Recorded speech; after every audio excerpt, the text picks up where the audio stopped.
That's a very good invite also, I think, to all of us participating to think about collaboration. I will briefly now describe AI Sweden, but I think also all of us sitting here are here for a reason, that we want to explore the knowledge that will be shared by our speakers, but also perhaps to engage in dialogue with potential partners and collaborators that could benefit from each other's knowledge or experience. And that is very much tied to what AI Sweden is set to do. So I come from AI Sweden together with Annette Bystedt and Maja Mölling in this meeting. And the reason for AI Sweden, or rather the purpose or the mission that's set, is to accelerate the use of AI for the benefit of our society, as this slide shows you. And this is to do something that perhaps a bit daunting, at least for me, thinking about Swedish ambition, thinking about our competitiveness as a nation, and also the lives of the people living here. So that is a broad and, like I said, daunting purpose. But to do that, we need collaboration, and we need all the partners in AI Sweden. And that means that AI Sweden is a national center for applied AI, but it's not the organization or the structure as such that's relevant, but rather to think that this is a way of connecting different types of interests and different types of initiatives to scale and to make things more broadly applicable. So our role at AI Sweden is to be a neutral, nonprofit, and broadly funded part that could benefit and help others in their AI journey. And this means that we're here to help AI help you. Sometimes it can be challenging to think about what is it actually that we can do with AI. And many start at the bottom of this staircase thinking that in the first step, what could we potentially use this cool new technology to do? But to understand that, there's a lot to be said for discussing with others, also finding use cases that others perhaps already have explored, and even technologies that they can share with you that are perhaps at the starting point. And how AI Sweden works with this is to both build on the strengths, both regionally but also nationally. And here in the room today, we have much of the strength that also is relevant for this specific field, because as we know, application of AI differs between domains. And now we're in the mobility and transport sector, then there's a relevant competence on application from that segment in understanding the data, the types of use cases you're interested in, and the types of relevant aims that you want to explore. But also, like we'd already mentioned, collaboration. So AI Sweden matches up different parties to start joint projects, but also shares knowledge, for example, on this platform, My AI, that's open to everyone to join already today. And then also sometimes data sets can be shared to be explored by other parties than those that have put them together. Leadership is a big question in AI application, and not only like some may think, leadership in applying AI, but it's leadership to run the course of the AI journey within your organization. And we have a leadership program that's specifically developed to enhance the knowledge of leadership, but also make it more easy to grasp the kind of support you could get from AI Sweden, but also from other actors within this field, so that when your organization explores applying AI, you're not alone in this journey, neither as a leader or as an organization. And that's also connected to the networks we have, both nationally with other organizations, like the recent collaboration with IMI, but also internationally with other similar organizations in Europe and abroad. So thinking of what kind of contacts you would need, but also what kind of contacts we could build, is a relevant practice for AI Sweden. But today, this is the scene we're setting. This is why we're here, to think about AI for transport and mobility. And I must say that when we had the initial discussions with VTI, this was a very relevant subject, but also something it's a big chunk to sort of digest. What do we explore? So today we have 3 very relevant speakers, and we'll hear from them. But I want to, in this early phase, also tell you to explore this also by engaging with chat questions, for example, for the speakers and to make sure that you think about what kind of opportunities could we explore together. Are there opportunities that VTI could be a part in, or are there others for the other speakers? We'll hear about Annotell, we'll hear about, for example, Magnus from Scania and Linköping University, and also think about the different explorations that you could be doing with others in the room. So with that as come on to think about what could we be doing together, I think I will invite Daniel to start his presentation. Thank you. Yeah, let's see. Now I can share my screen too. All right, there we go. So great to see all of you. My name is Daniel Lankilde. I'm co-founder and CEO of a company called Annotell, and I'm going to be talking about, I guess, maybe more machine learning than AI. I'm kind of a believer in the more narrow term, maybe. I think we're quite far off from actual AI. I think that's more of a misconception, actually. But anyway, the focus of what I'm going to talk about is something called perception and how it's relevant in mobility and what that means for data quality and leadership. So basically, as just a super short introduction, I'm a mathematician turned machine learning person who spent a lot of time in the US at MIT and Berkeley. And then I worked for a company called Recorded Future for many years doing intelligence. And then I started Annotell a couple of years ago. And we're today about 60 people working out of 2 offices with a large knowledge base of people from the automotive and / sort of machine learning world. Our colleagues are from both OEMs, tier 1s, AV companies, and sensor makers. So that's kind of the foundation on which we are building something. And I wanted to start by just sort of adjusting our understanding of what's going on. So the pursuit of autonomy has really only just started. So most cars are still dumb as toasters, absolutely clueless about what is going on. And AI is still shit for the most part. Like machine learning is very, very rudimentary in most applications still. And that's a good sort of reality check that I think everyone needs when they get started with this, because it's easy to get the idea that we're about to be disrupted by machines and sort of lose our job. I think that's highly unlikely, and I've been working on this topic for almost 20 years. I started when I was in my early teens. There's been great change in what algorithms are able to do, but they are far from intelligent still in the sense that we as humans believe. And if we look at the sort of situation with cars, there's something like 1.3 billion cars in the world. The absolute majority have absolutely no automation, fully level 0, drive yourself, no assistance. And then there's a growing number of cars that have very basic automation, like feet off. You can do adaptive cruise control. Probably everyone in this room, since we're living in Sweden, most of you have a car that have some sort of adaptive cruise control. You can hit the button on the highway and it will keep speed automatically. It's easy to forget that most cars are not in Sweden and most cars are actually L0. All of Asia and Africa and South America, like it's easy to think that our cars are the norm, but they are not.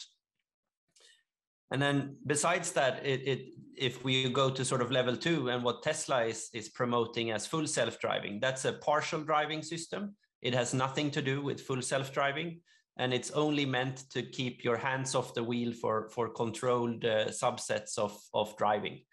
So basically, I think this kind of like reality check is important. There are no existing full autonomy solutions, and there are a few thousand prototypes of L4 systems, and there is some initial models for L3 being released. Honda has one, for example, that claims a traffic jam pilot assist. They only made 100 models, and they were all sold to people that I think have a relatively close relationship to Honda. So it's very hard to verify if these cars actually work, but they do exist.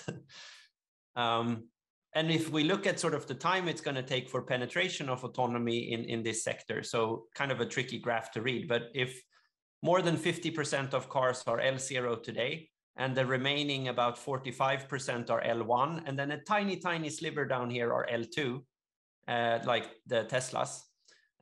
It's still gonna take, you know, about 2030 before we start seeing any noticeable amount of L4, L5 cars. And that probably means we have no idea. Because when you mark something more than 5 years out, my experience is it means you have no idea. So with that said, as kind of a reality check, we'll get into what the foundations are of autonomy and sort of what the different parts are. And specifically, I'm going to focus on the part called perception. So basically, a very general sort of breakdown of what the autonomy stack looks like is that you have perception, prediction, and planning. And basically, that means that you have one system that is sort of in charge of turning the chaos that comes in through sensors into a structured view of the world. So there's all these pixels or sort of photons, if you're a human, that come in, and they are very messy. Most things are super rare. It's very noisy. It's very dynamic. And yet, as humans, we're able to turn that into a highly structured representation of our surroundings that we can then use for decision making. So to replicate this in a car, basically we need to have a similarly robust perception system in place. And that's a big challenge. Second of all, you need to be able to predict where things are about to go. So basically, you have all these cars and other objects around you that you've identified where they are, but you need to figure out where the hell is this thing going. And that's easy if you're driving at 100 kilometers per hour on the highway most of the time, because most cars tend to continue along the same trajectory. On the other hand, drivers do fall asleep. They drop things off the back of the car. There are things that can happen that are unexpected, but it's likely more predictable on the highway than most other places. On the other end of the spectra, you have sort of electric scooters in urban environments. Who the fuck knows where they are going half the time? They are like these kamikaze pilots that just like swoop into traffic out of nowhere very quickly with limited self-preservation. This is the range we need to deal with in autonomy. So on the one hand, you have sort of these more predictable, easy to understand things. And on the other hand, you have very, very dynamic, very difficult to understand things that are hard to understand. So basically, and the last part is that you have a planning step also, where you need to, based on knowing where everything is and knowing where things are going, you need to decide where you yourself is about to go. So basically, you need to figure out what is the best path for me in this environment. And this is really, really hard, obviously. And the process of developing perception is both complex and expensive. You need to start by sort of defining what your use case is. So if you're doing highway driving, that's called an ODD, an operational design domain. So basically you say that this is the environment in which I intend to drive. And there's a huge difference between driving on the highway and driving, you know, I'm from Gothenburg. Korsvägen is like the most horrible place in the world to drive. I don't even think the city of Gothenburg knows where the roads are there anymore.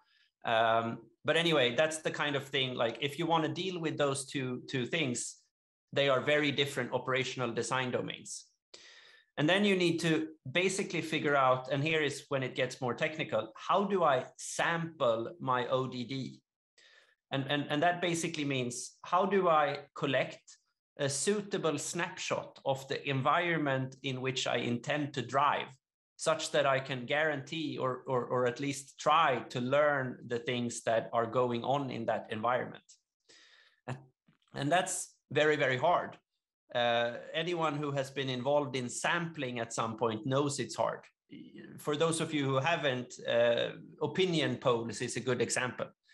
what's a good snapshot of Swedish population such that we know what you will be voting for in the future? Well, you need to make sure you have people of different ages, different geographic home sort of address in the country, different academic background, etc., and socioeconomics, and etc., blah, blah, blah. Stratifying a sample is like a big challenge. And that's something that is equally hard for those doing autonomy, because basically you need to sample an environment. So how much data do I need to record from a highway in order to understand what can happen in my intended ODD? And then you need to define safe behavior. So what is it that I intend to have the product do when things happen in my ODD? So if a car cuts in front of me, what am I expected to do in that situation? Or if I see a construction equipment far down the road on the highway, what do I intend to do then? There are many, many examples like this where defining safe behavior, computers are still absolutely dumb as rocks. So the only way to make any progress here is if we as humans basically give information to the algorithm and say, can you please sort of do this specific thing when this specific thing occurs? And there's this conception that machine learning has sort of eliminated these needs. Instead of like programming explicitly, we can kind of program by example. And that could potentially be true if we learned how to drive by observing drivers. In practice, that is not how most autonomy companies have decided to do it. In practice, they have decided to record a ton of data and then fill in what the best possible decisions are in all these circumstances. And as a matter of fact, recording drivers and learning how to drive based on drivers is kind of risky, because a lot of drivers are actually very bad drivers. So you can't just unconditionally learn how to drive by observing humans. You have to sort of ensure that you're actually observing reliable humans. And that's kind of called producing ground truth. So assuming you know where you want to drive, you've sampled your reality, you have sort of a definition of safe behavior, then you ultimately need to figure out, how do I produce enough ground truth for this to work? So basically, how do I get enough facts about the environment so that I can make good decisions? Then you need to train your models, which ironically is what most machine learning engineers seem to think is the fun and important part. I'd say this is completely commoditized. This is dead simple today. Training a model is the least of your concern if you're in machine learning. You can just download some state-of-the-art neural network from GitHub or read a recent archive paper and you'll be fine. Like basically convolutional neural nets are perfect approximators today. So who cares about this part? This is just expensive because you need a lot of GPUs, but it's not hard. The hard part is all these other things: defining the use case, ensuring coverage, defining safe behavior, producing ground truth, and then training your model. You'll get through it. And then you kind of need to validate, am I actually able to do this as well as I was hoping? Because if you just let your product into production after training a model, you will be very disappointed probably. You will find that there are all these bugs and errors, and they usually come from poor definition of the use case, or lacking sampling in your data coverage, or gaps in how you define safe behavior. And what's interesting is that machine learning is very different from traditional programming in how you can actually fix bugs. So if there's a bug in normal software, you can yell at the programmer and tell them, please fix my bug and move this button and make it do this other thing, not the thing it does now. In machine learning, you kind of end up yelling at the data set and saying, why will you not produce the output I expected? And that's much worse, because most people are kind of struggling to figure out, how am I going to make this data set, make my model do what I expected? And that's really, really hard.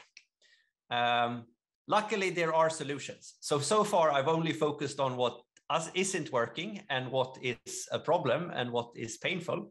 But I think for context, like I said, I started building robotics cars in my parents' basement when I was 12, and I think that was in 1999.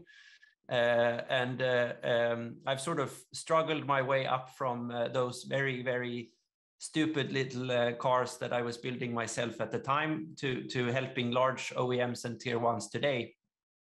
My conclusion is that you have to get the basics right of sampling and safe behavior, etc. And most people massively underestimate this surrounding challenge and think that it's mostly about training models. And that is wrong. Training models is the easy part. And going into a bit more detail. So basically, it's very, very hard to define safe behavior for millions of edge cases. So to understand this, you have to understand the concept of sparsity. So what I said to you in the last 30 seconds has probably never been said before, ever, in that specific order. That's sparsity. Human speech is incredibly sparse. Most of what we say is never said again if you have a long enough time frame. The same goes for most of reality, actually. Most things are incredibly rare, which is surprising because the world is also typically quite boring. Most of the things we look at is usually about the same all the time. And that's the weird thing. So there's kind of this power law thing where almost everything is very frequent and boring, and then a few things almost never happen. And that's kind of a weird dynamic, because that's why being a human is so hard. And also why robots are so bad still. Because it's easy to learn the frequent stuff, but it's like super hard to learn all the rare things. And this is what the big hurdle is for full autonomy. How are we going to transition from the 80, 90, maybe 95% of easy stuff that Tesla figured out a while back and Waymo figured out 10 years ago to actually cover the last few percent? That's the hard part if we want to get full autonomy.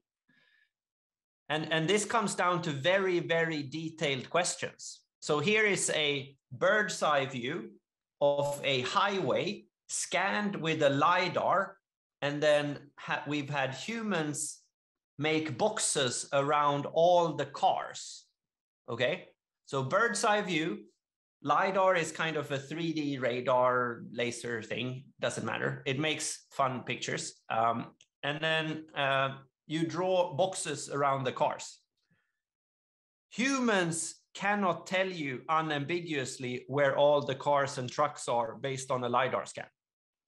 So if you look here, 20 people mark the same scene here, and even at a relatively near distance to your own vehicle, so ego vehicle is a fun way of saying my own car, even relatively close to the car, humans disagree quite a lot about the geometry of a different vehicle. And that's because we're typically not asked for making very specific statements about the size and the shape and the orientation of cars around us. It's kind of happening automatically in our brain. And we do fusion of all that information, and then we make decisions. Machine learning algorithms need very, very explicit instructions about what is going on. And it turns out humans cannot really give super consistent information. They have sort of an increasingly fuzzy understanding of where things are the further out you get from your own car. So if we want to handle these millions of edge cases in a safe way, and also put guarantees about the product's ability to make good decisions, we need to have incredibly strong control over the data.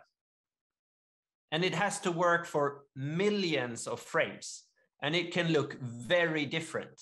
You have highways, you have urban, you have There are trees, there are hidden curves, there are lots of dynamic objects. It's super sparse. Most of these permutations of objects and scenes and sort of surroundings rarely ever occur. And yet we are trying to make machine learning algorithms robustly process them. And at the same time, we also need global coverage. And this is actually a financial thing. So if you think about it, Waymo spends some $500 million a year with barely any revenue. Wrap your head around that. $500 million per year. That's a pretty expensive hobby if you have no revenue. And the reason they do that is because the total addressable market, if you solve full autonomy, is like not even worth estimating because it's so large that no one cares. You're going to be rich for 7 generations anyway. But it hinges kind of on the fact that you actually can sell it to a global market. Right now, Waymo kind of figured out Phoenix, Arizona, but no one lives in Phoenix, Arizona, or almost no one. Like there's a handful of people, but it's not going to be worth $500 million a year for a decade. So basically, they need to figure out a way to make the product that they've developed handle a global context. And one way to put this is that you basically need to figure out what is the cost of growing the operational design domain. So now I'm returning to a phrase I used a little bit earlier. If your ODD is 5 blocks in Phoenix, Arizona. So I've sampled and defined safe behavior for 5 blocks in Phoenix, Arizona, very, very well. How do I make that zone larger and larger? And what's the marginal cost? And if the marginal cost is linear forever, they are fucked. There's no way to make a financial case come together where there's a linear cost of increasing the size of the ODD. In practice, it needs to be massively diminishing. So basically, after a while, they need to be able to argue that adding yet another city and yet another one or a whole country has almost no additional cost. And we're far from that still. And that's why there's so much tooling, et cetera, needed in getting global coverage in data. And finally, so we've covered sort of the challenge of edge cases. We've covered, we've talked about global coverage. The last thing I want to emphasize is that this needs to be done in an environment that is also constantly changing.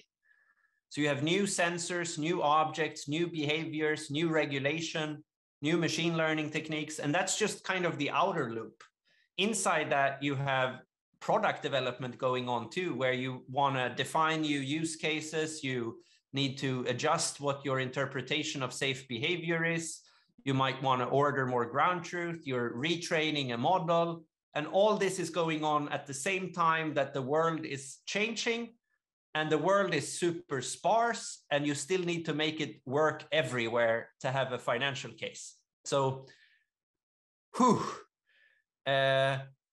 we're now increasingly understanding why building self-driving cars is kind of hard and expensive, right? Actually, Andrej Karpathy, who some of you might know about, he's a bit of a famous person in machine learning. He's the head of AI at Tesla. He wrote that after 4 years at Tesla, he still hasn't figured out how to do this labeling, QA, error spotting, diversity stuff, people training, data cleaning, throughput, quality stats. And this is the most well-funded, highest valued self-driving company on the planet. And they still haven't figured out how to do this. So I'm grateful that he was willing to admit this in public, but we all know it's true for all of them. It's just that they rarely talk about it. And still it needs to work. So safe perception is absolutely necessary. The moment people start dying in traffic because their car killed them, shit is going to hit the fan. It's one thing if a different person kills another person with a car. That's totally different from a car killing you, especially if you relate to the situation of your family. Your family will look for someone to blame, and it will be the car. So there's no real sort of room for negotiation here in figuring out how to make this safe. So basically, if we launch these products, and Tesla is in the process of launching some pretty aggressive functionality, it needs to be safe. And then I've brought with me like a bunch of slides about what you can do to make this work, but we don't have time for that. I can just tell you that like what my company is focused on is developing a ton of different tools like data browsing, data set metrics, various ways to organize and understand your data, sort of getting insight into what your data set contains, getting an idea of coverage. So have you sampled enough from different roads in different places, and have you sort of understood that you have enough data from the morning and the afternoon and the evening and blah, blah, blah. Figured out that you've done selection the right way. You need to do sensor fusion and time synchronization and calibration. You need to be able to create 3D renderings out of LiDAR data. Like there's a million different things that you could do in order to make this easier. I think my point is for this, the purpose of this call is more to sort of highlight that the mobility technology stack has a lot of different layers, ranging from the application that humans perceive when they drive, so basically the driving decisions made, all the way down to the drivetrain and the braking systems. So taking on autonomy in as a product means taking on a very large set of challenges. You have in here sort of, do you have an accurate enough GNSS system? Most people barely know what that is. It's like a positioning system. Do you have a good enough IMU layer? Do you have a high enough resolution in your LiDARs? Can you do time sync between your LiDAR and your camera? Do you have a mapping layer? Can you do updates to your maps quickly enough? Do you need fleet management? Do you need remote diagnostics and teleoperations? Yes, probably. That seems to be hard for most car companies. You need to be able to do data recording, simulation, visualization, user experience design. And then you get to sort of homologation where you want to argue a safety case before a regulator. You need to know that you have all the validation and verification data. You need an operating system for the car. You need the bandwidth necessary to transmit all the data inside the car. So it turns out cars have really bad networking in the past. Like the bandwidth to transfer all this data around in the car has been pretty limited. And then you need all these perception things on top. So from my perspective, in order to make this work, you need to work in a very methodical sort of pipeline-oriented way. You need to do real-world data collection out on one end.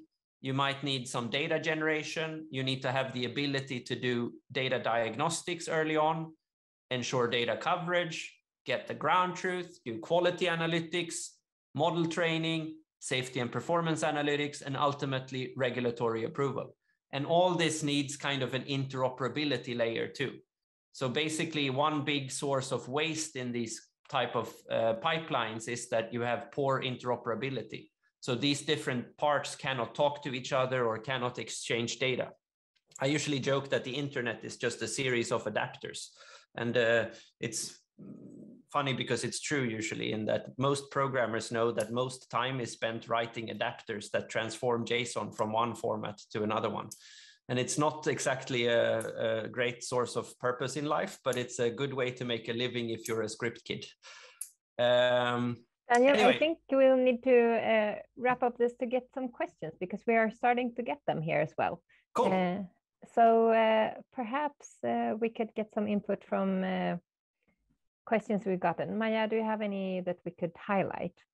Yes, we have a question from Oliver.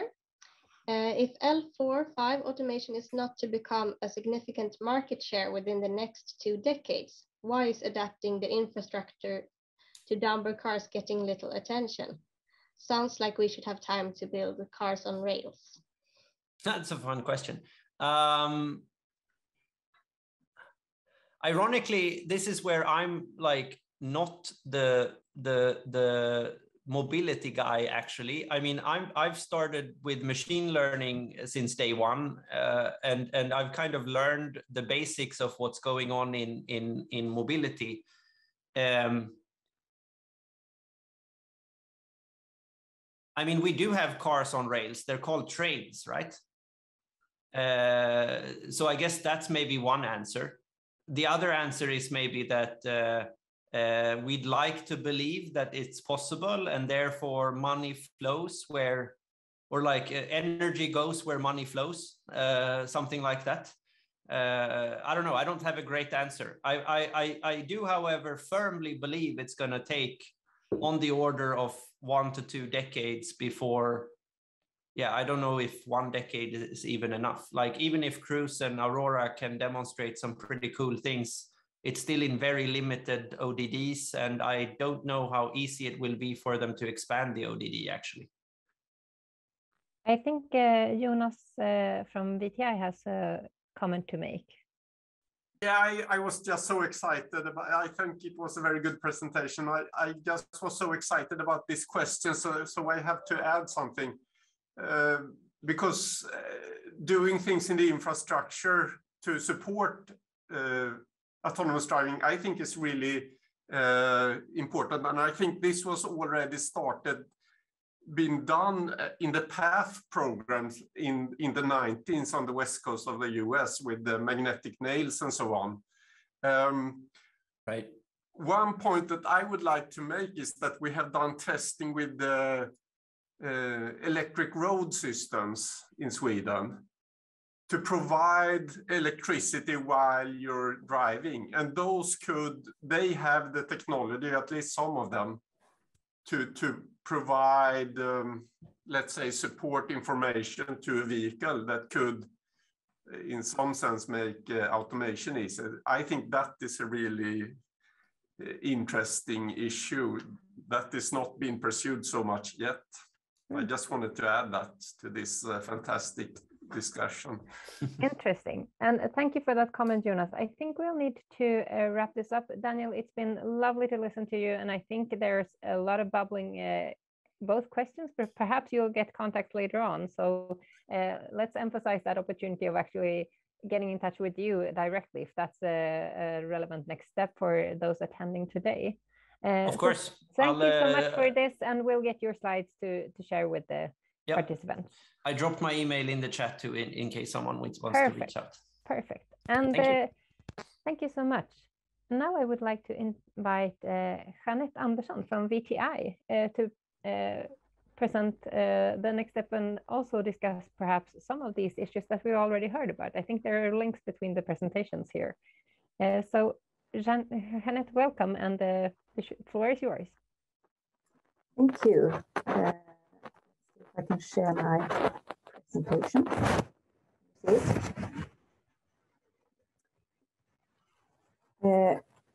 Okay. Jeanette Andersson is my name, and I'm a researcher at VTI and interested in the... Sorry, Jeanette, I think something is wrong with your microphone. Okay. I get a lot of scratchy noises. Let me see. Is it still scratchy? It sounds like perhaps something's rubbed against the microphone. Is there fabric close to it, or are you perhaps? No, I'm afraid not. Yes. So perhaps if you can move closer to the microphone, or see if there's anything that you can, take away from it. Yeah, is it better like this? I think it's better. And then I'm sorry, but I think you'll need to be still, because there seems to be a rubbing sound. But continue. I will try to be very still here. Okay. Well, I have an interest in the legal aspects then of AI, and also interested in the legal initiatives or the regulatory initiatives relating to AI. And I was asked today to talk about the future EU civil liability regime for artificial intelligence. And I think that when I would like first to state something about the fact that we have several initiatives, EU initiatives on AI, and we have, for instance, a safety framework laying out the prerequisites for an AI system to be allowed to be released and put into market. And the safety framework is being preventive in character. We had this proposal for regulation in this area that was produced or published in April this year. And we also have the liability framework. And the functions of the liability framework is to ensure that a person who has suffered harm or damage is entitled to claim and receive compensation from the party who has been proven to be liable for that harm or damage. But also it provides the economic incentives for natural and legal persons to avoid causing harm or damage in the first place, or to price into their behavior the risk of having to pay compensation. So, and in this area, regarding the liability framework, there was a resolution, EU resolution, presented in October 2020, last year, and it was published in the official journal in October this year. So that is the focus that we are going to have, or I'm going to have today in my presentation. Now, the overall objective of the safety and the legal liability frameworks is to ensure, of course, that all products and services, including those integrating emerging digital technologies, operate safely, reliably, and consistently, and that damage then having occurred is remedied efficiently. But today, then, the focus is the liability framework, just to make that clear what we are talking about, what I'm talking about. Before taking a look at the contents of the liability resolution. Okay, moving on then. Before having this closer look then into the liability resolution, I would like to just say a few words on the characteristics of AI and the legal challenges surrounding these characteristics, because these are the root to the legal challenges when regulating liability. And it is important, I think, to understand that these challenges are influencing the contents of the legal framework and the provisions set out. And these characteristics set a basis for the choices, such as who is to be held liable and which level of liability is to apply. So I will say a few words on that. AI applications are often integrated in complex environments where many different connected devices and services interact. And combining different digital components in a complex ecosystem, and also the plurality of actors involved, can make it difficult to assess where a potential damage actually originates and which person is liable for it. And due to the complexity of these technologies, it can be very difficult for victims to identify the liable person and prove all necessary conditions for a successful claim as required under law. The costs for this expertise may be economically burdensome for the victim, and also discourage the victims from claiming compensation. In addition, products and services relying on AI will interact with traditional technologies as well, leading to added complexity also when it comes to liability. For example, autonomous cars will share the road with traditional ones for a certain time, at least. And similar complexity of interacting actors will arise in some services sectors, such as traffic management, for instance, where partially automated AI systems will support human decision-making. Cybersecurity weaknesses may exist from the outset when a product is put into circulation, but they may also appear at a later stage, well after the product has been put into circulation. And where AI applications are able to act autonomously, they perform a task without every step being predefined, and with less or eventually entirely without immediate human control or supervision. The algorithms based on machine learning can be difficult, if not impossible, to understand. This is what we call the black box effect.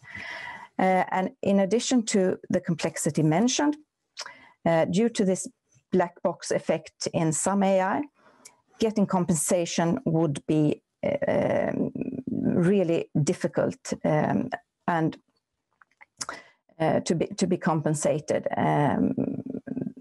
And the need to understand the algorithm and the data used by the AI requires often analytical capacity and technical expertise that victims then could find very costly. And in addition, access to the algorithm and the data could be impossible without the cooperation of the potentially liable party. In practice, victims may not be able to make a liability claim. And in addition, it would be unclear how to demonstrate the fault of an AI acting autonomously, or what would be considered the fault of a person relying on the use of AI. So the characteristics of these technologies like AI challenge aspects of union and national liability frameworks and could reduce their effectiveness.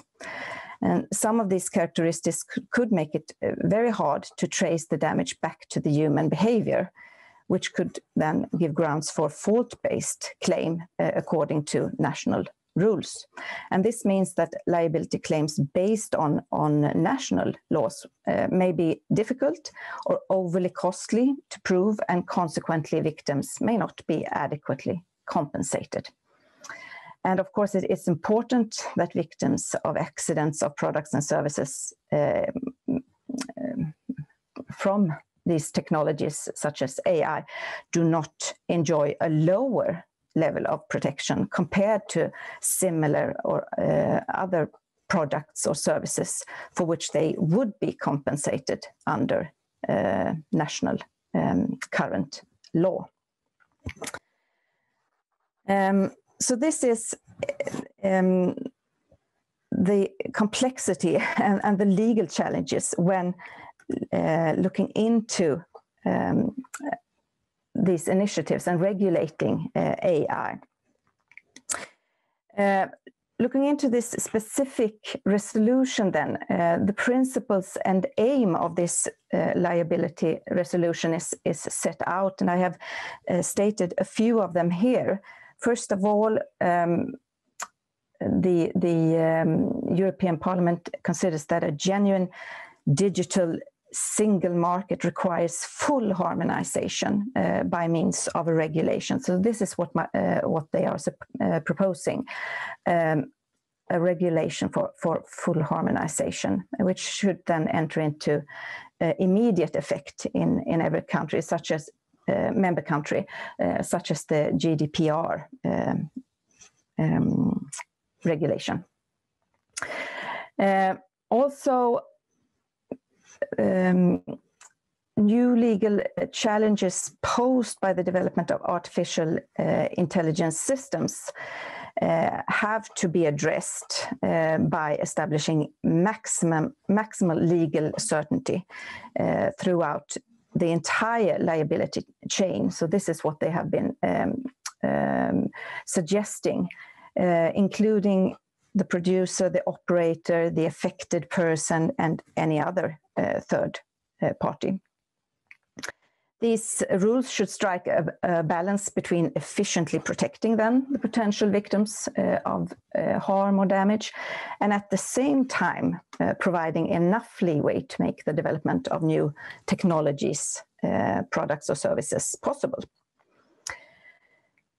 Also, citizens should be entitled to the same level of protection and rights, irrespective of whether the harm is caused by an AI system or not, or if it takes place physically or virtually, so that their confidence in the new technology is strengthened. So the future proposal then for this regulation is based on set on two pillars. And the first pillar is the product liability directive, and the second one is the liability framework then for AI systems. So they should be a combined solution to the liability issues. So here you see it on this slide, the thought about a common liability framework for AI systems consisting of the two pillars. The proposal then for a civil liability regime based on directing the liability towards the operator. And secondly, the product liability directive, which is based on a manufacturer liability. However, in this resolution, it's suggested that this product liability directive is transformed into a regulation in the future,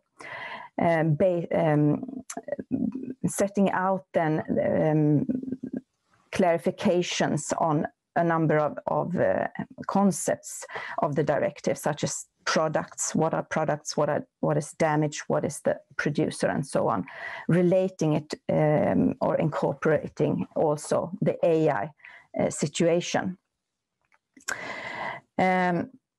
So this recommendation that they also want to transform the product liability directive to create this common liability framework for AI systems clearly reflects, I would say, that the European Parliament wants to strengthen the legislative framework for liability in the EU.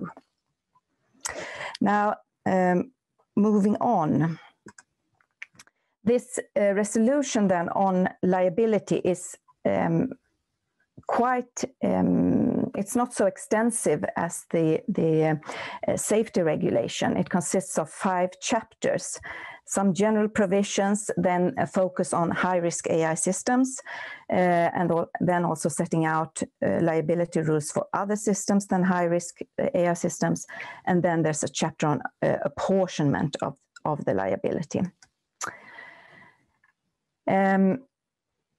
Now, some general provisions. The new regulation should apply then to the territory of the European Union where physical or virtual activity, device or process driven by an AI system has caused harm or damage to life, health, physical integrity or property, or has caused significant immaterial harm resulting in a verifiable economic loss.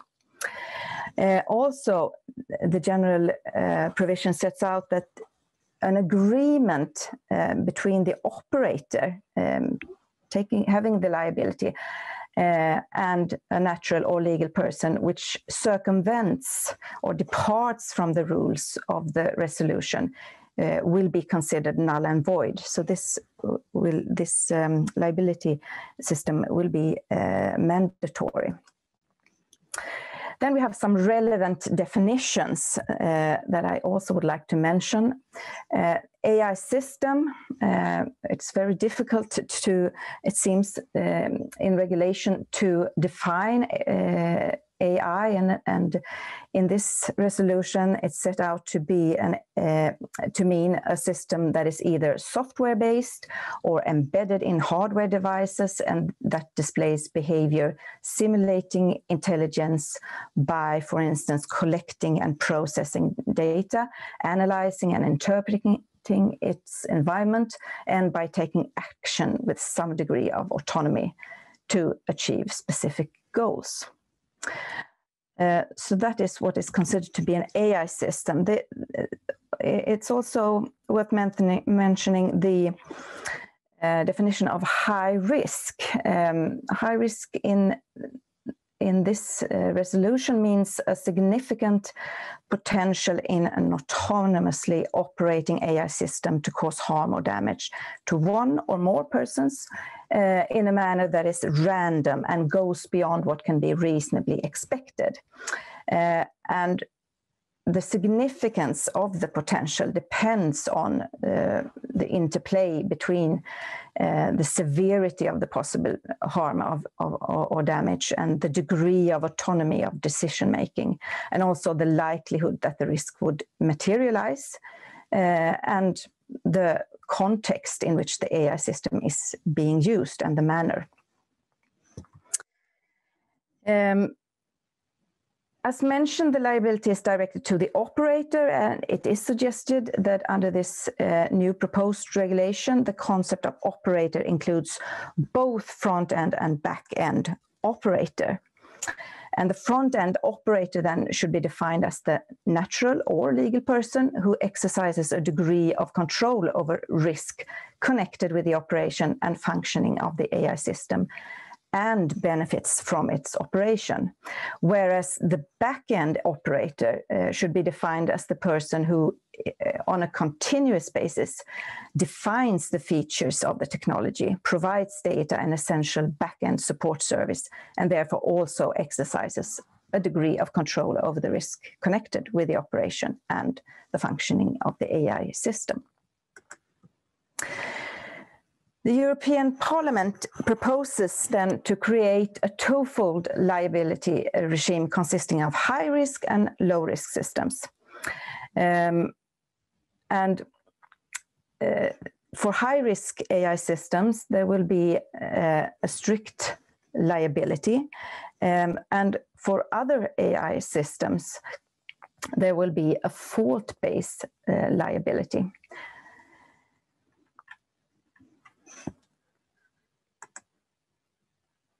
Oops.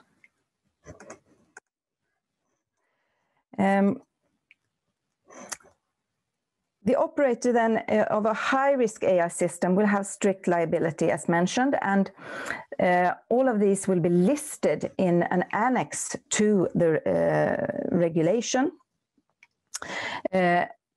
Not only the high-risk AI systems will be listed, but also critical sectors. Transportation has been considered such a critical sector. Operators will not be able to exonerate from liability by arguing that they acted with due diligence or that the harm was caused by an autonomous activity or such device. They will have, though, no liability if in case of a force majeure situation. The operators are also required to maintain relevant insurances. As stated, operators of high-risk AI system will need to have appropriate liability insurance with adequate cover, taking into account the amounts specified in the proposed regulation. And the liability of the operator for high-risk AI systems would be capped at 2 million euros when it comes to an event of death or harm to a person or the health or physical integrity, and 1 million euro for damage to property or immaterial harm. The limitation periods, as you can see here, would depend on the type of damage as well. So 30 years from harm to life, health and physical integrity, 10 years from property damage. Moving on then to other AI systems and the liability related to damage caused by other AI systems. It's based on fault. So the main difference between operators of high-risk AI systems and operators of low-risk AI systems would be that the latter can escape liability if it can be proven that the harm or damage was caused without fault. And proof would be required that the AI system was activated without the operator's knowledge, and all reasonable and necessary measures to avoid such activation were taken, or that the operator acted diligently when selecting a suitable AI system for the right tasks and skills, putting the AI system into operation, and also monitoring the activities and maintaining the operational reliability. The operator is not able to escape liability by arguing that the harm or damage was caused by an autonomous activity or device. And the operator, it's also set out that the operator is liable if a third party who caused the damage by interfering with an AI system or modifying its functions is untraceable or cannot be reached. So finally, the extent of an operator's liability could also be reduced accordingly if harm or damage is caused both by a physical or virtual activity. So if it's a process, for instance, driven by an AI system and also by the actions of an affected person. The operator will not be held liable if the affected person is solely to blame, and an operator would be held liable, who is held liable may also use the data generated by the AI system to prove that it's a shared negligence or a contributor negligence on the affected persons, on the part of the affected person. If multiple operators are involved, they should be jointly and severally liable, but they would also have the right to recourse proportionately against each other, provided that the affected person was compensated in full. And the proportion of liability should be determined by the respective degree of control that the operators had over the risk connected with the operation and the functioning of the AI system. Yes, so I think I will stop there, a summary of what is included in the resolution on civil liability. Thank you, Jeanette. And even with the initial technology hassle, then we got a good description of this regulatory questions and also how we explore this on an EU level, which was really what we wanted to achieve. We've already had questions, and hopefully more of you are entering some. But I would like to start with asking you, do you have any examples on this? How does this play out, or what, for example, immaterial harm could be done that would need to be regulated or controlled for? Yeah. When it comes to immaterial harm, it's a quite controversial, from a legal perspective, ground to claim damages. But what is considered is rights on liberty, life, name, reputation. So bad will, for instance, would be such a typical immaterial harm.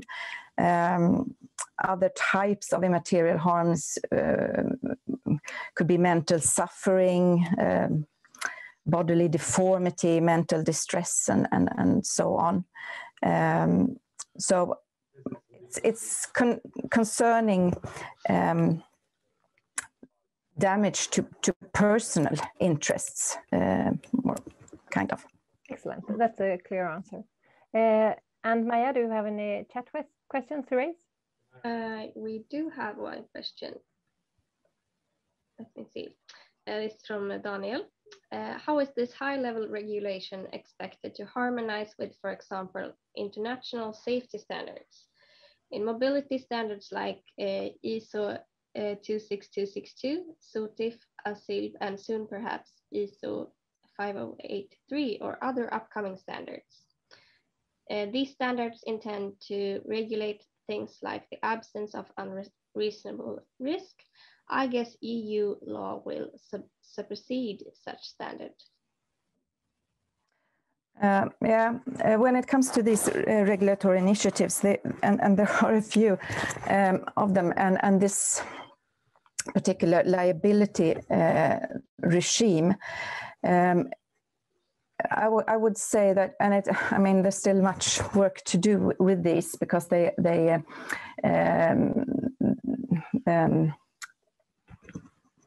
we're all allowed to respond to these suggested legal frameworks, but I would say that when it comes to the preventive and putting the AI systems out on the market, it's more connected to the safety framework, not so much then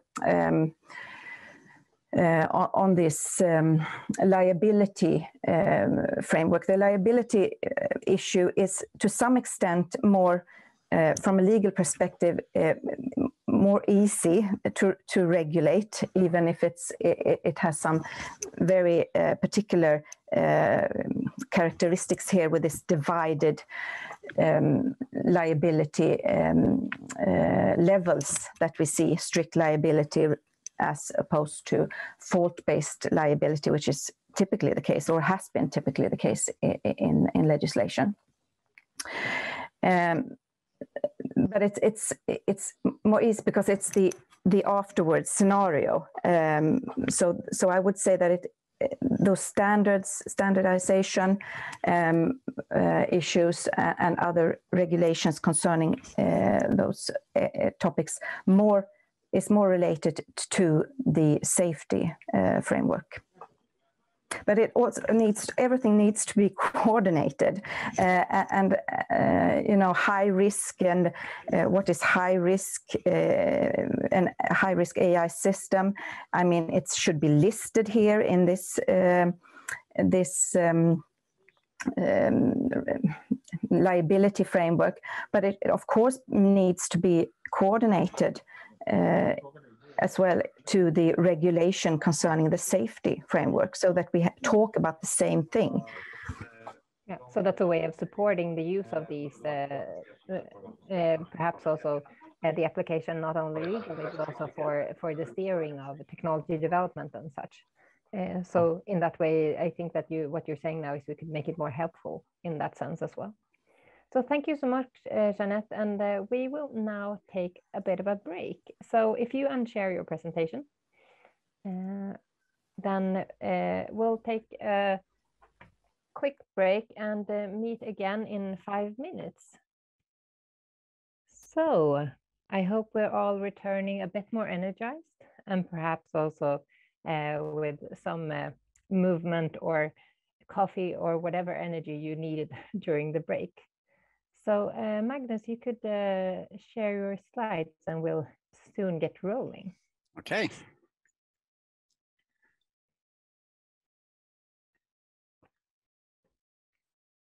Excellent.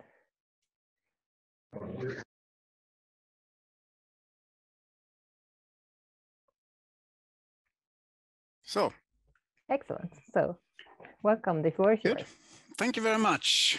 So my name is Magnus Blinge. I'm an adjunct professor here at Linköping University in sustainable logistics, and I'm also, well, most of my time I'm working there with coordinating the transport research in the focus area of transport. That it means that we try to break the silos in research and cooperate towards the joint challenges that we have.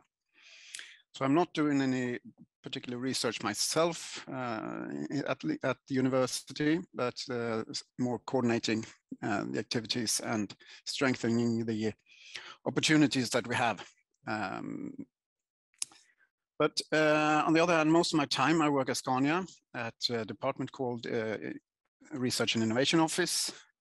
We are a department that are looking a bit into the future. We do the technology roadmaps for different applications and technologies, but I am involved in what we call system, the ecosystem of transport solutions, finding out initiatives and projects that Scania needs to get the capabilities of understanding the future and being prepared for what is happening. Very short. So I'm a logistician, so I work on the system level, and my presentation today will be on a bit of a system level. I will not go into details, but see the opportunities and challenges that we have in the future in this exciting industry. We see the drivers and the industry trends that we are facing with connectivity, electrification, and automation, of course. And if you look at those two on the right side there, electrification and automation, which I will focus on today, well, connectivity as well, of course. And just think about what company Scania is today. We are a company that is world leading on combustion engines and a perfect and comfortable cabin. So what will our business be when the world is electrified and perhaps in the future, like we talked about earlier, previously, also autonomous? So this is our challenge. And looking at the transport sector, you can be astonished how inefficient it is, how poorly the assets and resources are used, especially when it comes to private cars, but of course also when it comes to heavy vehicles and industrial sources. And I'm certain that what we are seeing, the rapid development of connectivity, especially, and the opportunities that this gives is a great possibility to increase the efficiency and thereby also lowering the cost for customers when it comes to transport, for good and for bad, of course. Sorry about the Swedish text here, but I just want to highlight how rapid this is going. A lot of initiatives in this area with AI and with the new competitors with Tesla Semi and Einride and also driverless trucks and buses. We are doing a very interesting trial at Linköping campus with the autonomous buses together with VTI, the E-Link project, which is really exciting. And also we see on the mobile, sorry, not mobile, the micro delivery last meter, we see a lot of development when it comes to robots, drones, droids, when it comes to last meter delivery. So there's a lot of things happening, really. And disruptive change can happen very fast. I think I like this picture. It's from New York. And the one on the left-hand side is from 1900. There's one car. And then just 13 years later, there's just one horse carriage. So disruptive technologies has happened before, will happen, and is happening right now. And we try to be as prepared as we can for this. Because as we see, I mean, for us, business as usual, trying to close our eyes to this development would be devastating. That would mean no business at all. We have to change. We have to take in this and understand what is happening. And we are a company, of course, that, you know, I won't go into this in detail, a brand, premium brand in trucking, and we aim to drive the shift towards sustainable transport systems. And we have been signing this treaty with the United Nations to have scientific-based targets and meeting the 1.5 degree goal taken in Paris a couple of years ago. And of course, how we think this will be done, we see this as electrification will have an important role. Different kind of electrification, of course. We need to have those doors open as well, because it's still pros and cons with the different technology. We have the batteries that is coming very fast and is, I would say, in focus, but we also have a lot of development when it comes to electric roads. And surely we are looking into hydrogen as well as electric drivetrains. But again, I will not go in detail in those technologies. I will just show you how fast it can go. It's surprised basically all of us, the development of battery technology the last years. And you see on the right-hand side, the forecast, what was believed from 2010 until 2020. But the actual cost development has always beaten the predictions. And in 2016, it was still the common view from experts that batteries on a heavy truck is just not feasible. And I've been looking at my old slides when I did lecture in sustainable logistics. I have the same kind of slides. The last time I showed it was in 2017. That is just forget about batteries in heavy transport. It's just not doable. So it's a bit embarrassing, but I have some comfort because my boss, Nils Gunnar Wågstedt, who is a bit of a general for this electrification journey at Scania, and also the chairman of Swedish Electromobility Center, he was the one who was quite cited when he said that batteries on trucks, that might be interesting if you want to transport potato chips. And that was also in 2015, 16, 17, like that. So it has really beaten our expectations by far, and is now the one technology that is mostly believed in. It's a lot of focus on battery electric heavy trucks, and we started a couple of interesting projects now in Sweden together with Volvo companies about how this infrastructure will look like, how the charging infrastructure and how this will be used. But there are indeed some challenges as well as opportunities with this technology that I want to highlight. The batteries are very expensive. The trucks of today, although we see the price will come down, but it's about 3 times more expensive as a traditional truck. It has, you have a payload decrease as the batteries are still very heavy. And what will be the driver then economically for the truck companies, so for the transport companies? That is, of course, that they will need to use those vehicles 24/7. So we really need to plan this in the logistics system very clear. It's just not doable if there will be a queue. We can see that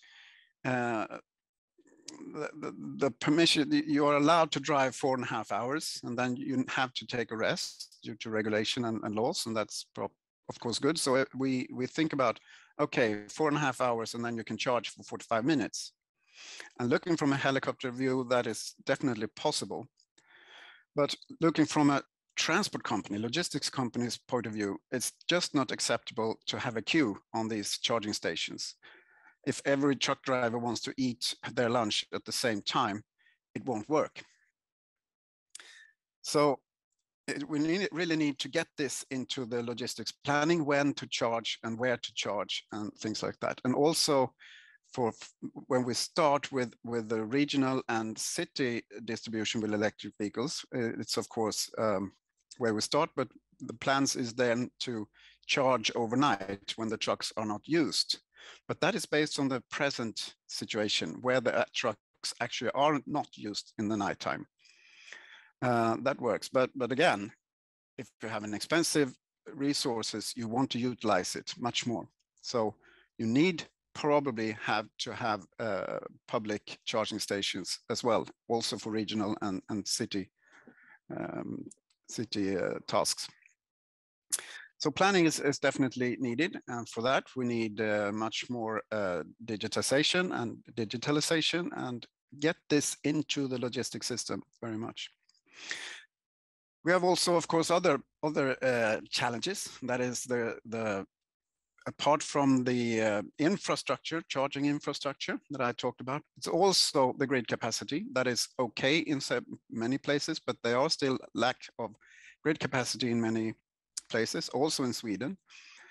And we tend to focus on the developed part of the world, but we see, of course, that electrification needs to go fast and it needs to be done now.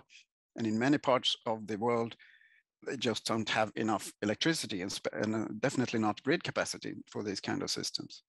So we see that this is a part that's a challenge. Also, of course, for the transport company, it will be a trade-off because the batteries are expensive, how many batteries, and it's a trade-off of the range you can have and what kind of range extender do you want? Do you want a hybrid solution on the vehicle, or do you want, can you think to have mobile, call it charging stations or battery swapping or stuff like that? So it's a big time for investigation on the system level. That is important. And personally, I see, I mean, there are these trucks are available now. Scania launched this, our first truck in last fall. So it's available, but are we really doing this in the right order? You can ask. We start with the vehicle, and then we look at the charging infrastructure, and then we look at the grid capacity. And basically, big challenge that we have is that we don't have enough sustainable and renewable electricity production in the world. There's still globally 60 to 70% fossil electricity production. So again, it's not only up to us to produce a vehicle, it's the whole system that needs to be evaluated. So that was about electricity, electrification, and I will come to then connectivity and the digitalization and the possibilities that we have there. Scania has about 5.5 billion trucks around the world, and they are all connected.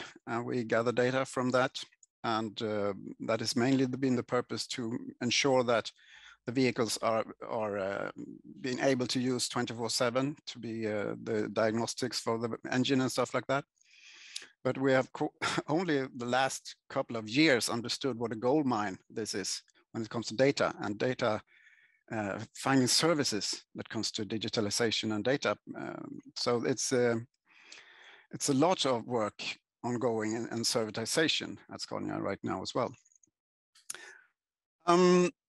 About connectivity, the evolution, as you've seen, has been connected, and we basically passed that, or we are far ahead. We are working with the cooperating systems, getting the interface between the different systems. That is very important. And of course, in the future, to have it autonomous.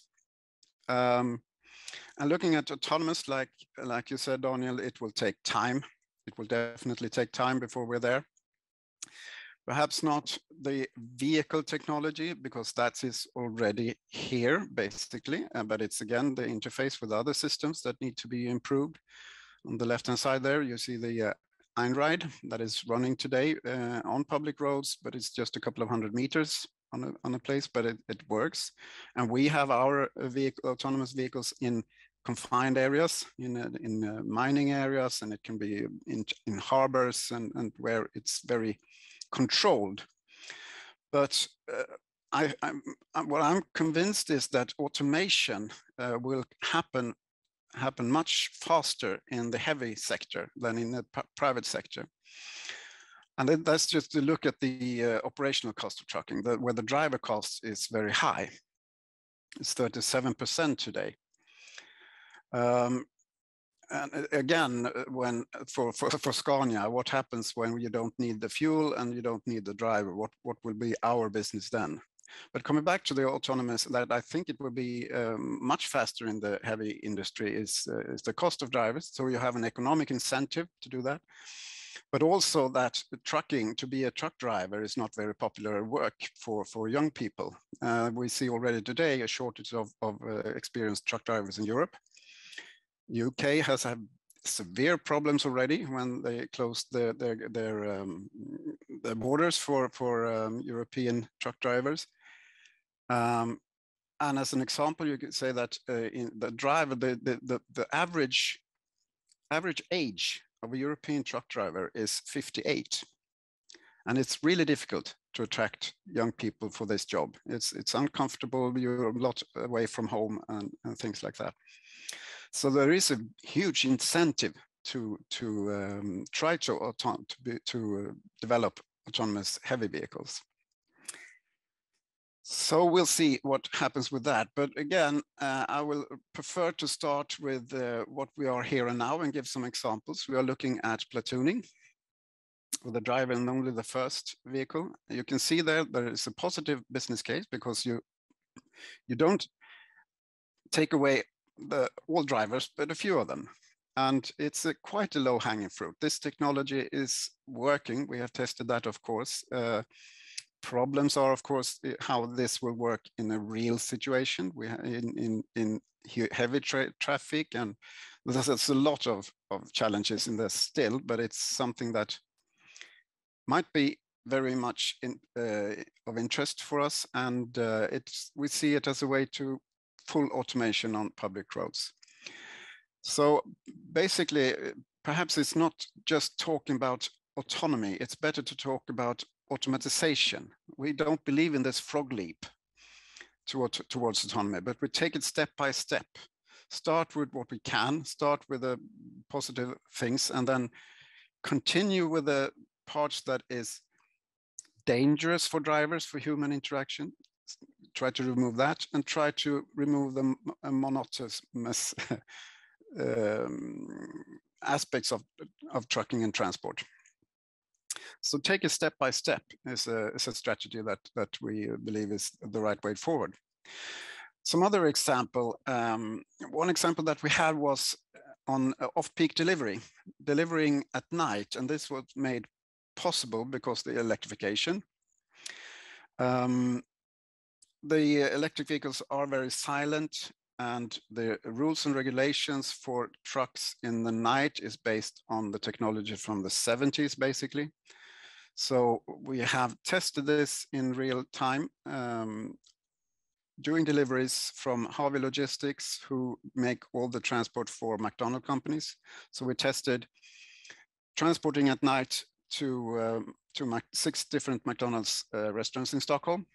And what we used then was, because this is, again, the technology was so fast. So the hybrid vehicle that we used had a very little battery. It was basically just a rebuild of the mild hybrid. That is the kind of battery that takes braking energy back to the vehicle. So it was a very small battery. It could only go 10 kilometers, purely electric, and it took 20 minutes to charge.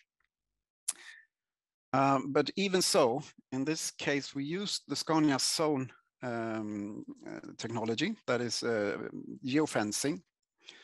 So the vehicle itself knew that now we are entering the center of Stockholm, and it automatically went to electric drive.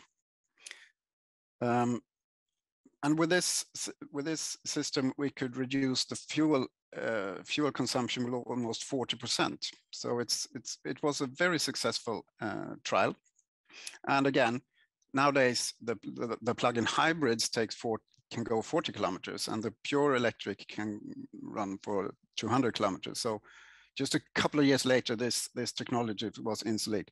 But we learned a lot, both on the battery side and also on the geofencing side, what can be done. So it's a lot of things that can be done in geofencing, where the vehicle knows where it's going. So it's access to sensitive areas. You can have this speed control, for example. When it's a lot of people out, then the vehicle can't go more than 30 kilometers per hour. And that can make possibilities to access city centers with really heavy traffic that comes to construction logistics, where you have a lot of heavy material that needs to go in and out of the city. If that could be done safe And if that could be done with the right kind of vehicles that have many axles, so the pressure on the roads is okay, that can be controlled by the geofencing system and increase the efficiency quite dramatically to use for heavy cargo loads. So it's a lot of possibilities with this kind of things. And to continue this first trial with off-peak deliveries, we continued in the national project where we really wanted to dig into what is the problem, what is still the challenges. And of course, we see that in this case, McDonald's was the one who loses money. They had to have personnel in the night, and that costs a lot. It was a heavy transport. They could reduce their cost with 30% by delivering at night.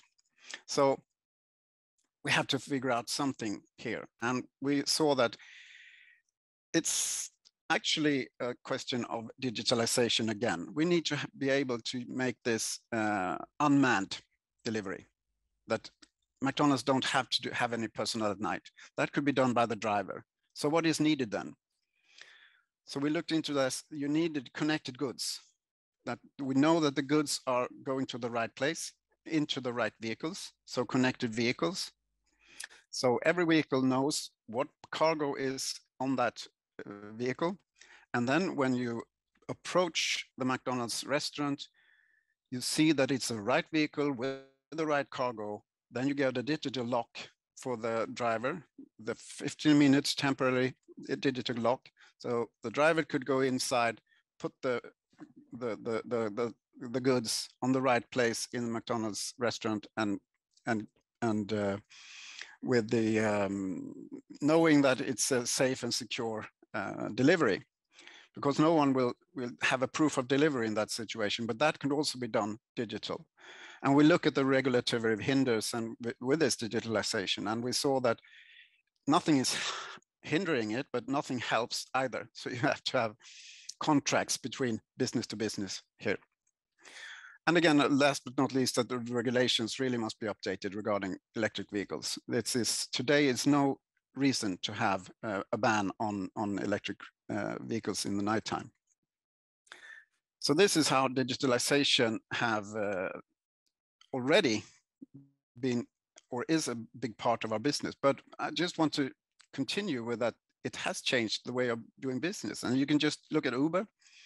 It's the largest taxi company without owning any vehicles. Alibaba, the most valuable retailer, not owning any inventory. Airbnb, the largest accommodation provider without owning any houses. Crowd shipping companies own no vehicles at all. So this is an enormous shift in how to do business in the transport area. And there's definitely new kids on the block here. We have Amazon with a global supply chain and a digitalization to skip the middleman. They can reduce a lot of costs in between. And it's a one click for the sales organization at Amazon. And they are heavily investing in automation in warehouses and started with the automation process where it's suitable. So definitely they are something to look into. And from Scania's perspective, it's not that we are afraid of the competition from Volvo or Daimler. It's basically the tech companies that is challenges our business, and we have to be on our toes. You can see Alibaba as well. They're investing $15 billion in a global supply chain network, not an inventory. It's the digital investment that they are planning. So it's tremendous. And I had the opportunity to be in Bay Area, in Silicon Valley. And we heard that investments in venture capital for startups, venture capital in the mobile industry, it comes to 90% from the tech companies. It's not from the OEMs. So there is a new situation coming up. So what can we do then? Well, as I talked about, digital first, that's a new mode of transport. And this is not the way Scania works today. We look at technology first, but we really need to shift this. And it's a big journey. It's a long journey. So this is my personal, or our department want to see this shift. We're starting with automation where we can. Start with the simple things and move forwards towards more dangerous and monotonous tasks. Don't don't even think of trying to get the frog leap towards full autonomy first. It will come, but we have a lot of things that we can do and will do to be more efficient on the road there, on the way. You can start with control towers with operators. You don't need drivers, but we still need some operators. And working in confined areas, of course. Servitization is very interesting. The consumer service and experience. A lot of those venture capital driven companies in the city today with Instabox and those companies, what they do is really making the customer experience much better with their apps and things like that. The transport still needs to be done, but you as a customer get a much more confident approach when you see where the cargo is, when you can arrive, when it will arrive, where it is. That's a much better experience for you as a customer. And of course, we can upgrade drop points, for example, have more services where you pick up your stuff. So the services around will be interesting. And just as a reflection, the price fall that we see on sensors and computer capacity open up enormous possibilities. It's like the electrification part. It opens up much more possibilities to collect data, to process data, and to exploit. What can we do with this data? And that is a tremendous development right now that we only seen the beginning of. And the price will continue to fall, and the possibilities will increase. But then coming to say sustainability, we see that this customer satisfaction that I talked about, it's the customer wants deliveries to be flexible in time, where to pick it up, and I want it today, not tomorrow. This is a way that these new companies are teaching the customers to behave and to expect. But that is really something that is a pain for logistics operations and planning, because it will lead to very much fragmentation and to very low consolidation levels. So you have a lot of vehicles out there. And these smart apps and cargo bikes, it's a very good start, but just think about how many cargo bikes you will need to supply a whole city. I mean, if that would be the way forward, to only have small vessels, small vehicles, that really small vehicles in the city, the e-scooters is just nothing compared to the problems that we will see if all cargo in the city will move with these small devices. That also comes with robots, things like that. It is a niche project. It is a good one. I'm not complaining about cargo bikes. It's a good idea, sustainable. It's a nice thing, but it's a niche product. It won't be the big deliveries. And of course, we see the risk with the gig economy that the persons working in this sector will get very bad conditions to work. Magnus, I think that we'll need to wrap up. Yes. And also from some questions. Did you have any other? I'm ready. Last slide? I'm ready. I'm just saying that this orchestration is the key then. Yes. And I like this vision, if I may. It's a colleague of ours in log trade. We see the vision that each tomato knows exactly what its quality have and where it should go. The ones to the right, perhaps to biogas or to ketchup. The ones in the middle to the restaurant and the other to the store. So this is the vision, and it's if you think about it, it's doable and it's possible. Thank you.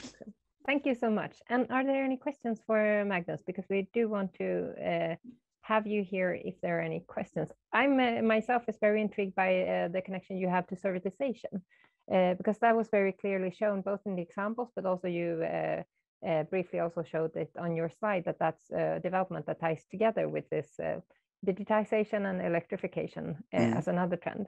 Do you see those connections to AI then, perhaps in this, also yes. because there are very strong links between the other fields that you've mentioned? Yeah, very much so. It's you know, the Amazon and those companies now working with AI in very seriously. They have the capabilities of knowing what you will buy next week before yourself know it. With the AI algorithms, we are quite predictable, and with some nudging systems, we can even be controlled to buy when the cargo is on its way. So I mean, books from China or US, they start to deliver that even before it's before Christmas, because we know with this AI algorithms very much predictive what we can do. And just think about, we're working with the Södertörn municipalities.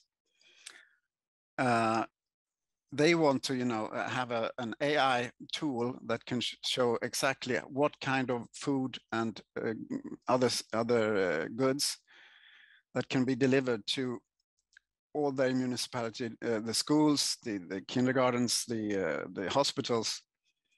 And they see, if we cooperate, all 290 municipalities in Sweden, we can make a so efficient transport system for that.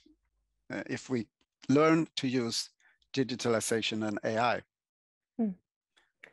So again, the possibilities are enormous. Yes, and that's really what we want to end with. So if you can unshare your slides, I would like to invite, since we have you from both LiU and Scania, which are both partners of AI Sweden, but also AI Sweden representatives here, and also Annotell and VTI are also partners in AI Sweden. I would like to also share the opportunity of collaborating that we in AI Sweden can help you with, but also accelerate what you're already doing. And one thing that you mentioned now is showing the world, perhaps also or spreading the word on what you're doing, so that these examples inspire others to follow suit. So I think that that's a good point in saying that we need to be open, and also both open to collaboration and open to sharing these best practices, as it were. So perhaps if Magnus or Jonas from VTI would like to share what they would like to collaborate on with other parties.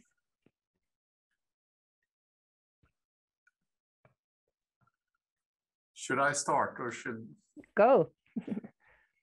Yeah, there are so many things. I would like to, I just want to thank the presenters first. There were some things that I caught on. I tried to sort of catch a buzzword for each presenter. And first of all, I think Daniel said the Swedish cars is not the norm. And that global perspective, I think, is very interesting. And I want to add to that cars are not always the norm. There are 300 million electric mopeds in China, for example, which is one of the main ways for people to move around. And some countries in South America, the vehicle fleet is 70% power two-wheelers. I also want to catch on what Magnus said, digitalization first. I think this captures a lot of the things that I thought of. When we thought, Magnus said in the beginning, we are quite broad in transport, and vehicle automation is, of course, one of the main issues. And I think that's the most obvious, the applications that Daniel talked about. This is where we really do apply a lot of AI today, but a lot of municipalities and Trafikverket and other authorities maybe have not come so far in daring to apply AI, and it is quite scary. I think there is a lot of opportunities, but it's also quite scary. To take a short example, regulating traffic, you do this by a very well-defined algorithms that was developed a long time ago, and we still think in Sweden we are quite advanced to use this algorithmic ways of controlling traffic lights. But you could say, let's just skip the algorithm and the understanding we put into that and try to use AI instead to control the traffic lights. And that is quite scary. That is just an example. I think that is maybe not the one where you can make the most money or so, but just to highlight that there are a lot of applications where we have a strong tradition, and we have a lot of work put into how to do this in the best way by people. And just throwing this out and saying, now let's do it with AI and data-driven instead, that is quite scary. And I think there's a lot of projects we would like to do in many of these areas. we have already talked about vehicle automation, of course, logistics, but also infrastructure planning, traffic control, and for my part, also evaluating human performance. Excellent. So those are all good examples, and I hope either someone watching now or will be publishing this recording also will be catching on to this. And I also want to emphasize that Annette and I, who are representatives of the local East Node of AI Sweden, are very much welcoming to you contacting us on other types of contacts as well, because we unfortunately you cannot fit everyone to every meeting. So oftentimes it's also knowing this whole network, and I am sure also that the distinguished people that we've heard today have huge networks themselves and can also connect to other types of collaborators or relevant competence. So I think it's time to wrap up, and thank you all for participating today and giving such insightful and relevant presentations for us all to think about, but perhaps even more to act upon. So I'm ending the session here and thanking you all for participating, and we'll be sharing the information and recording later on. Thank you so much. Thank you. Thank you. Thank you.